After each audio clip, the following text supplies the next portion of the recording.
그의 이마에 이름이 기록되었으니 비밀이라 큰 바벨론이라 땅의 음녀들과 가정한 것들의 음이라 하였더라.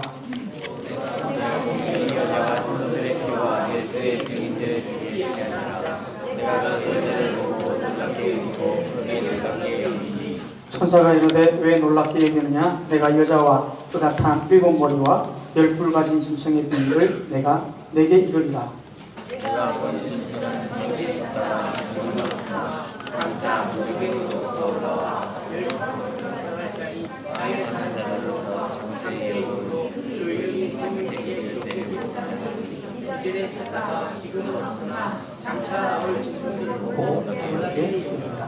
아멘.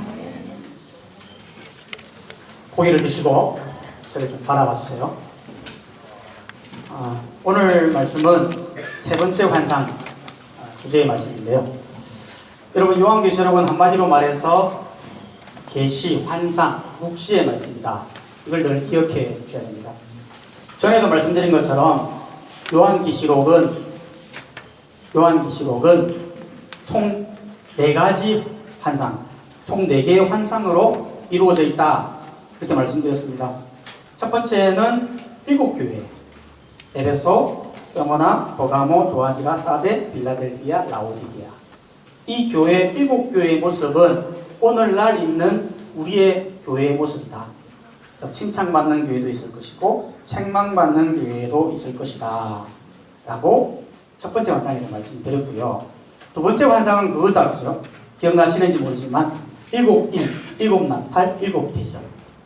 어린 양이 인을 뗐더니 그죠? 말들이 나오고, 또 7나팔을 불었더니 하늘에 불이 떨어지고, 7대접을 쏟았더니 사람들이 죽고 하는 이런 엄청난 재앙이 있는데, 이 심판이 뭐냐? 세상을 향한 심판이라는 거죠. 근데 뭐 직접적으로 하늘에서 불이 떨어지고 막 이런 게 아니고, 실제로는 이 땅에 있는 전쟁이나 자연재해나 전염병이나 기근이나 뭐 이런 형식으로 지금 심판이 이어지고 있는 가운데 있다. 이렇게 말씀드렸습니다. 이 두 번째 환상 가운데서 중요한 2가지가 있어요. 이거를 먼저 말씀을 드리고 세 번째 환상으로 넘어갈 건데, 첫 번째가 뭐냐면, 이 두 번째 재앙에 있어서 중요한 첫 번째가 뭐냐면 바로 666이라고 하는 이 짐승의 수예요. 이 부분을 우리가 꼭 알아야 되는 거죠. 여러분, 666이 뭡니까? 666이 뭐냐면 계시록 13장 11절에 보면 이런 내용이 있어요. 내가 봄에 또 다른 짐승이 땅에서 올라오는데 그 짐승은 2뿔이 있고 용처럼 말을 하는 이런 짐승이에요. 이 짐승이 하는 역할이 뭐냐면 짐승에게 경배하게 한다. 자기에게 경배하게 하는 거죠. 그와 동시에 작은 자나 큰 자나 부한 자나 가난한 자나 자유인이나 종들에게 오른손에 이마에 표를 받게 한다. 그래서 이 표를 가진 자 외에는 매매 자체를 못하게 하는데, 그게 뭐냐? 이 표는 짐승의 이름인데 그 이름은 수라. 그 수가 뭐냐? 666이다. 이렇게 표현했던 거예요. 예. 이게 뭡니까 도대체? 마치 이런 거죠. 땅 속에서 짐승이 올라오는데 2뿔을 가진 짐승이 이렇게 올라오는 거죠. 올라와서는 사람들의 오른손에 또 이마에 표를 받게 한다. 666이라고 하는 이 표를 받게 한다라는 거죠. 이게 바로 오늘 내용, 666에 대한 내용입니다. 그래서 사람들은 도대체 666이 뭐냐? 라고 해서 문자 그대로 이해를 하는 바람에 어떤 현상이 일어나게 됐냐면, 666은 바코드다. 바코드. 여러분, 우리가 물건을 살 때 바코드가 있잖아요. 그걸 꼭 찍으면 결제가 되잖아요. 그런 것처럼 사람 이마에다가 바코드 딱 심어놓으면 그 사람의 정보를 알 수 있다 라고 해서 666은 바코드다 이렇게 이야기하는 사람이 있습니다. 또 어떤 사람은 아니다, 666은 칩이다. 칩. 조그마한 칩인데 이 칩을 오른손에다가 이렇게 딱 심겨 놓으면 이 사람의 생체 정보, 보험 정보, 인적 사항들을 알 수 있기 때문에 요거를 심겨 놓는다는 거죠. 그래서 실제로 미국에서 어떻게 심느냐 하면 이런 총을 가지고 오른손에다가 이렇게 쏘는 겁니다. 쏘면 여기 쏙 들어가겠죠? 그러면 이렇게 그 사람이 어떤 사람인지를 알 수 있다는 거죠. 실제로 미국에서 이 베리칩을 심었는데요. 부작용으로 암이 발생했다고 하는 내용입니다. 그래서 사람들은 이거를 진짜 용종력이라고 생각했기 때문에 어떤 종교단체에서는 하나님의 경고다라고 해서 이마의 손에 짐승의 표를 받지 말고 예수님 믿고 회개하여 구원받아 천국 갑시다라고 하는 이 찌라시를 국내에서도 많이 돌리고 있는데 여러분 조심해야 되겠죠?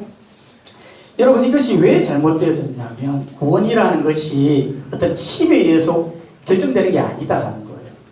뭐 그 칩 자체가 사람을 조종하고 움직이고 예수님 못 믿게 하고 그런 게 절대 아니거든요. 근데 사람들은 여기에 문자 그대로 해석하는 바람에 잘못된 건데 우리 절대 이런 것에 빠지지 말아야 됩니다. 그러면 도대체 용용력이 뭐냐? 라는 거죠. 용용력은 뭐냐면 사람들이 이렇게 이야기합니다. 용용력은 컴퓨터다. 슈퍼컴퓨터다. AI, 인공지능을 통한 슈퍼컴퓨터가 사람을 조종하여서 사람을 폭삭망하게 할 것인데 바로 용용력이다라고 이야기하는 사람이 있고요. 또 어떤 사람은 아니다. 일루미나티다. 예. 이게 뭔 단체냐면 비밀 전 세계를 정복하고 있는 비밀 단체인데 사탄을 숭배하는 단체죠. 그리고 아니다. 프리메이션이다. 비밀 정보 조직. 여기서 전 세계를 움직이는 이 조직인데 666 프리메이션에서 사인한 이렇게 한대요. 자기는 이렇게 암호가 있대요. 이렇게 인사를 한대요. 이 바로 666이다. 이렇게 이야기를 하고 있고요. 또 어떤 사람은 아니다. 트럼프다. 트럼프가 지금 전 세계를 지금 조종하고 있는데 이 사람이 나중에 666이 돼가지고 이렇게 할 거다. 막 이렇게 이야기를 하고 있다는 것입니다. 도대체 666이 뭘까요? 성경에서 말하는 666은 도대체 무엇일까요? 뭐냐면 바로 이것입니다. 666은 바로 네로죠. 당시에 요한계시록에 보였던 그 환상에 기록되어진 666은 네로로 의미되어졌습니다. 네로가 뭡니까? 로마 황제 아닙니까? 그렇죠? 그런데 네로를 히브리어로 표현하고 철자의 수를 따라서 쭉 풀어보니까 666이 나왔다라는 것입니다. 그러면 이 네로가 죽었잖아요. 그러면 666은 사라진 겁니까? 아니죠. 그러니까 요한계시록은 항상 이 상징적인 의미를 잘 이해하셔야 된다는 것입니다.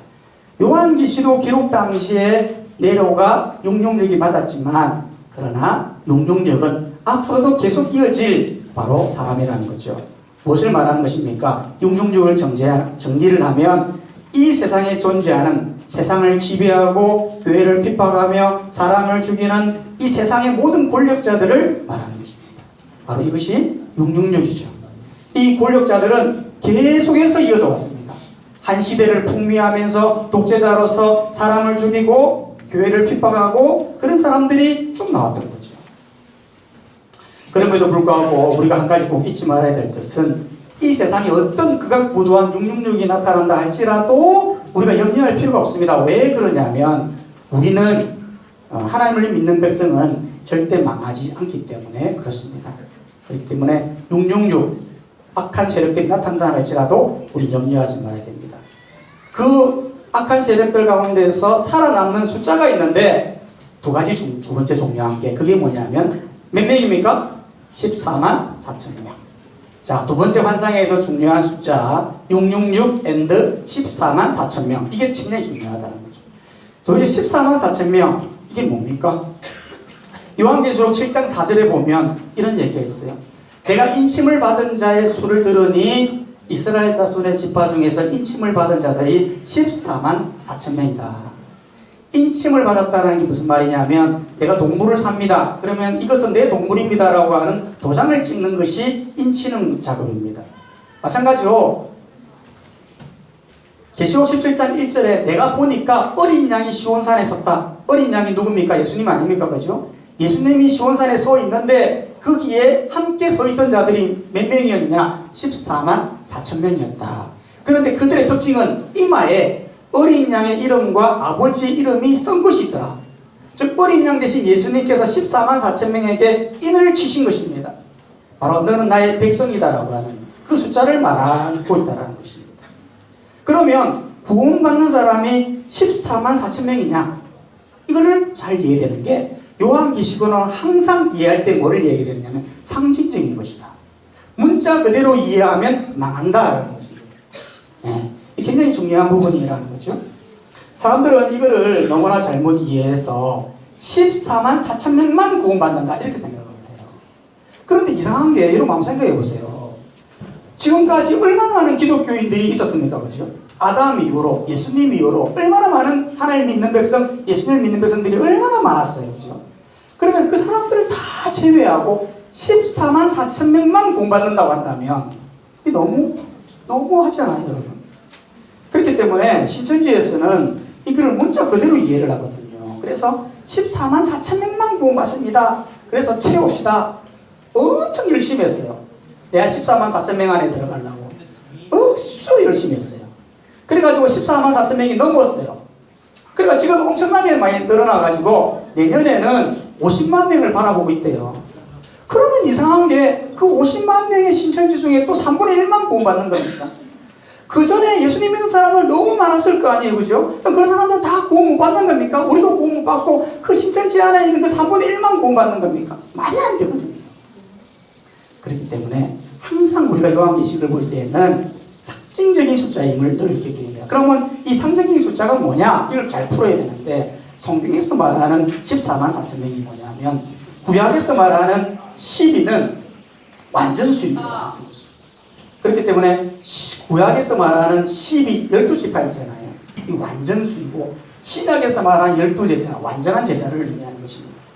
그래서 12 곱하기 하면 144가 나오는데 천은 히브리어로 많다라는 의미를 가지고 있어요. 그래서 이거를 합산해보면 14만 4천 명, 뒤에 가보면 수많은 하나님의 백성이라고 언급하고 있는데 요거를 다 합치면 14만 4천 명은 뭐냐? 결국 구원받는 하나님의 백성을 의미한다 라고 이해하면 된다는 것입니다.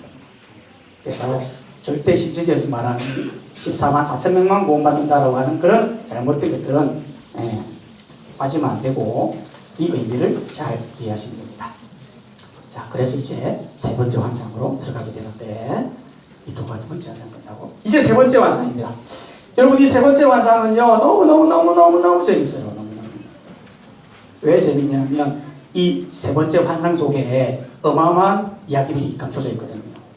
세 번째 환상의 이 주제 안에 어떤 내용이 있느냐 하면 이런 내용이에요. 자, 세 번째 환상에는 주제는 큰 성 바벨론이에요. 바벨론의 멸망과 심판에 대한 내용을 담고 있음과 동시에 그 안에는 또 무슨 내용이 있느냐면 짐승과 거짓 선지자의 심판도 있고 용의 심판과 멸망도 있고 불신자들의 심판과 멸망도 포함되어 있어요. 오늘은 여기까지만 이야기할 거예요. 다음 주에 이걸 이야기할 건데 큰 성 바벨론에 대한 심판과 멸망인데 이 내용이 어떤 내용이냐면 이런 내용이에요.